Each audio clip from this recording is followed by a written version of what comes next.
Hey, yo, what's cooking, my boys? Welcome back to your favorite Mortal Kombat channel on the entirety of the YouTube platform. And today we're going to be taking a look at the only cool thing that KOTAL KAHN has really ever done in the Mortal Kombat story. Other than getting with Jade, of course. The sun rises for me. Katara? She kinda bad though. Is that wrong? She kinda bad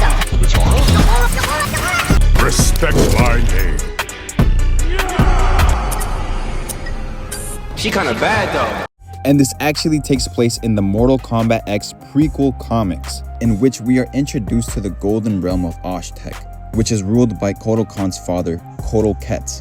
And it was like that for a while, until Shao Kahn pulled up with his army, and Goro. And you know, instead of fighting against Shao Kahn, KOTAL KAHN agrees to enslave all of his people as long as they get to keep this one specific gemstone.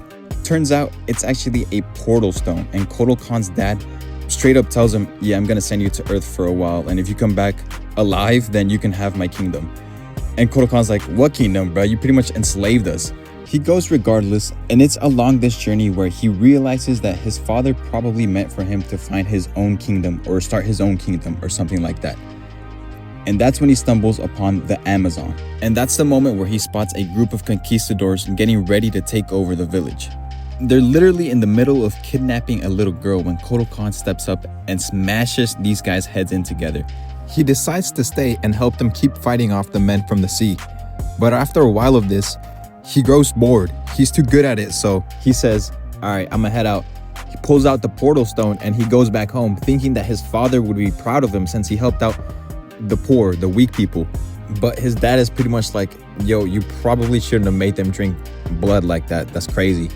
Give me back my magic rock.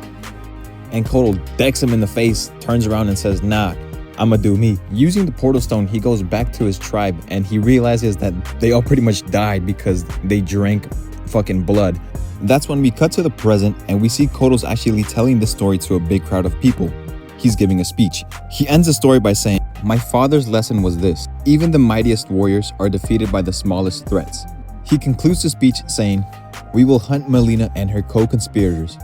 We will crush every rock they hide under until we eradicate all opposition to this empire, no matter how great or small. We cut to a hidden base in the Golden Desert, where we see Mileena dismissing Reiko and then turning around and sweet-talking somebody off-panel. Turns out it's Goro, big ass, and they just made a deal to kill KOTAL KAHN. We cut to KOTAL announcing that his father will be hunting down Goro, and he even grants him Shao Kahn's Wrath Hammer.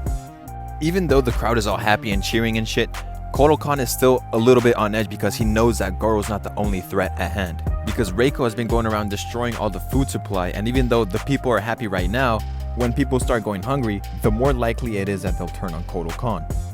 He tells his dad that thanks to his spies, they actually know that Reiko and Mileena have been smashing for a little while now, and they have their exact location as we speak.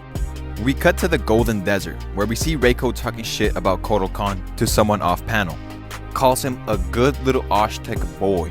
That's kind of crazy. Reiko reveals that the Aztec people are actually stronger in the sunlight, and the opposite is also true, which means that they are a lot weaker in the darkness. And that's when the person that Reiko's been talking to reveals himself to be Goro. The next day, we see KOTAL KAHN's dad pulling up with the Aztec army.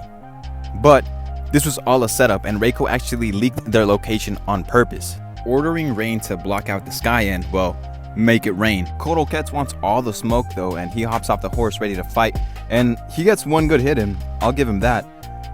But he pretty much gets his ass whooped after that. Goro shoots him with the force ball, and then once he hits the stomp right here, it's pretty much over after that. Picks up the Wrath Hammer and just blows his shit smooth off, bruh. KOTAL finds out about this, right, and he starts tweaking. He stabs himself with his dagger and binds his soul to the blood code. And we'll go into that in another video if you guys want. We cut to the Golden Desert, where we see Goro and Rain standing before a Black Dragon army, and they have intel that KOTAL KAHN is already on his way. He pulled up by himself, and Goro immediately tells Rain to kill the sun. But it's too late because KOTAL KAHN sees this from the distance and calls down a sunbeam on his ass. And yeah, buddy got air fried. The juiced up KOTAL KAHN makes easy work of the Black Dragon army, challenging Goro to a 1v1. We find out that Goro's problem with Mileena and KOTAL KAHN is that they were too passive. They weren't conquerors like Shao Kahn was, or at least not on his level. Goro starts kicking Kotal Khan around and tells him that he would have killed him and all his people long ago if it wasn't for Shao Kahn telling him that he might become useful in combat later on. He grabs him by the neck, picks him up, and starts choking him out. And that's when Kotal kicks his feet up, puts him on his chest, pulling backwards so hard that he rips his arm clean off. Goro is left stun locked, and Kotal Khan takes advantage of this, grabs his sword, and takes the rest of his arms smooth off as well. Goro is on his knees begging Kotal Khan to just finish him off already, but Kotal Khan just walks away and tells him no. Shokan tradition forbids such sentimental thing. We cut to later on where Kotal Khan is resting, and he's claiming that since using the dagger was an extreme measure, he feels extra tired and needs to chill out for a bit pretty much. And that's when he gets fucking quickscoped by Sonya. But that's pretty much where the beef ends right here. And yeah, boys, if you want to see more Mortal Kombat comics related stuff, I do have a Cyber Lin Kuei video out right now on the channel. If not, let me know what other storylines you'd like to see. And yeah.